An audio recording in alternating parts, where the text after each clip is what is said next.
नमस्कार दोस्तों, welcome to my channel. आज आपको मैं बताऊंगा कि इंडिया और ब्रुनेई के रिलेशंस आज के डेट पे किस जगह पर ठहरते हैं। तो आपको पता होगा दोस्तों कि प्रधानमंत्री मोदी हाल ही में आसियान देशों में से कुछ देशों की यात्रा पर निकले हैं।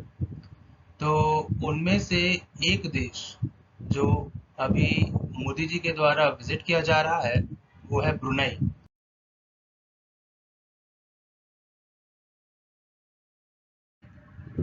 आप देख सकते हैं दोस्तों, ये है वहाँ ब्रुनेई के शासक जिनका नाम है हसनाल बोल्किया।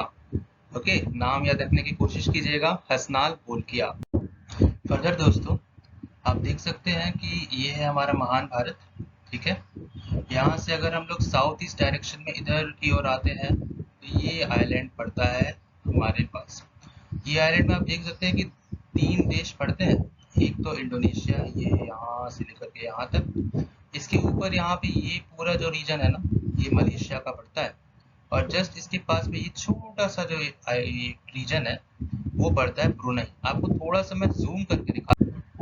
आप देख सकते हैं दोस्तों कि ये ब्रुनेई जो है ना, ये चारों तरफ से, या कह सकते हैं कि जितने भी साइड से ये किसी कंट्री से घिरा हुआ है ना, तो वो इन जनरल मलेशिया ही है। बाकी मैरीटाइम बाउंड्री ये फिलीपींस जो यहाँ ऊपर में पड़ता है ना, उससे भी शेयर करता। इस देश की जहाँ तक इतिहास की बात करें ना दोस्तों, तो इस देश को आज़ादी मिली थी यूनाइटेड किंगडम से ही, और वो मिली थी 1 जनवरी 1984 को।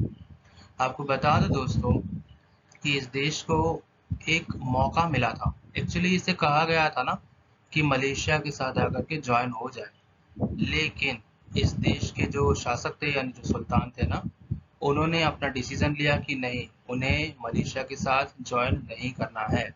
एज अ रिजल्ट वो मलेशिया के साथ ज्वाइन नहीं हुए और यूनाइटेड किंगडम के प्रोटेक्टोरेट बनकर के रहे थे अप टिल 1 जनवरी 1984।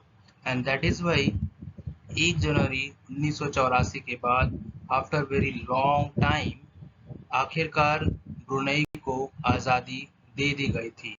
जहाँ तक इंडिया और ब्रुनेई के डिप्लोमेटिक रिलेशंस की बात आती है ना दोस्तों, तो ये जो डिप्लोमेटिक रिलेशंस है, इंडिया ने ब्रुनेई के साथ में 1984 में ही स्टैब्लिश कर लिया था। और ब्रुनेई ने दिल्ली में अपना हाई कमीशन खोला था, और साथ ही साथ इंडिया ने अपना हाई कमीशन बंदर सेरी बगावत, जो कि ब्रुनेई में ही है, वहां पर इस्टेब्लिश करा। साथ ही साथ दोनों जो कंट्रीज हैं, चाहे वो ब्रुनेई हो चाहे वो इंडिया हो, दोनों मेंबर्स हैं नॉन अलाइड मूवमेंट के, और साथ ही साथ कॉमनवेल्थ ऑफ नेशंस के भी। फर्दर इस देश के रिलीजन के बारे में बात करें ना दोस्तों, तो हम लोग जैसे जानते हैं कि ये इस्लामिक कंट्री है, ठीक। लेकिन इसके बावजूद इससे पहले ये बुद्धिस्ट रूलर्स के द्वारा रूल किया जाता था। और इसका जो नाम है ना ब्रुनेई, वो इन जनरल वरुणई शब्द से बना हुआ है, या संस्कृत के वरुण शब्द से बना गया है, जिसका मतलब होता है सी फेयरर्स। अब आज की करंट स्टेटस की जब हम लोग बात करते हैं ना दोस्तों, तो आप देख सकते हो कि जो ब्रुनेई का एक मेजर पॉपुलेशन डायस्पोरा है ना, वो मुस्लिम्स के द्वारा कहीं ना कहीं बनाया गया है, विच इज 82.1%। फर्दर बाकी जो रिलीजन है वो कुछ 6.7% है, कुछ 6.3% है, और कुछ 4.9% है। सो फर्दर जब हम लोग देखते हैं ना दोस्तों कि आखिर ये ब्रुनेई में ऐसा खास क्या है जिसकी बात इतनी ज्यादा हो रही है, तो आपको बता दो दोस्तों कि ये देश भले ही बहुत छोटा सा देश है, लेकिन इसका जो कहीं ना कहीं इम्पोर्टेंस है ना, वो इसके ऑयल और गैस रिजर्व्स में लाई करता है। आपको बता दो दोस्तों कि इस देश की GDP per capita US dollars में 37,826 यूएस डॉलर्स देखने को मिलती है इन 2022। और इससे पहले की जो डिकेड थी ना, उसमें इसका जो जीडीपी पर कैपिटा था वो कुछ 44,887 था। फर्दर एक और सवाल, क्या ब्रुनेई रिस्की कंट्री है? क्या यहाँ पे रिस्क बहुत ज्यादा है? क्या हम लोग ये कह सकते हैं कि अगर यहाँ पे पर कैपिटा इनकम इतना ज़्यादा है, ये एक इस्लामिक नेशन है, तो क्या यहाँ पे रिस्क बहुत ज़्यादा होगा? आपको बता दूं दोस्तों कि US department of state money laundering assessment, इसका एक रिपोर्ट था और इसके तहत ब्रुनई को कहा गया है कि ये एक लो थ्रेट का कंट्री है for money laundering and terrorism financing. कहने का तात्पर्य ये है कि ब्रुनई टेररिज्म फाइनेंसिंग हो या मनी लॉन्ड्रिंग हो, उसमें कहीं ना कहीं उतना ज़्यादा शामिल नहीं होता है। एज अ रिजल्ट ये एक लो थ्रेटनिंग कंट्री।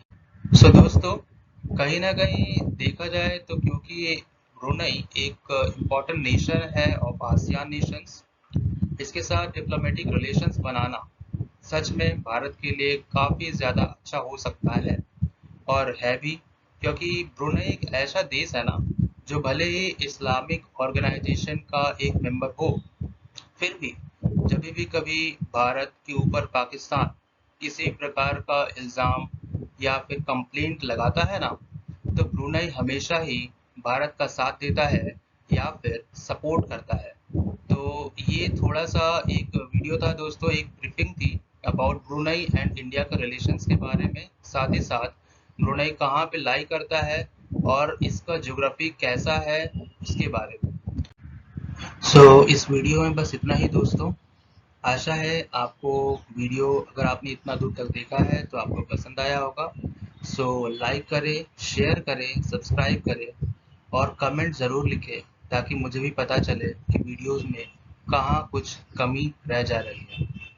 थैंक यू दोस्तों।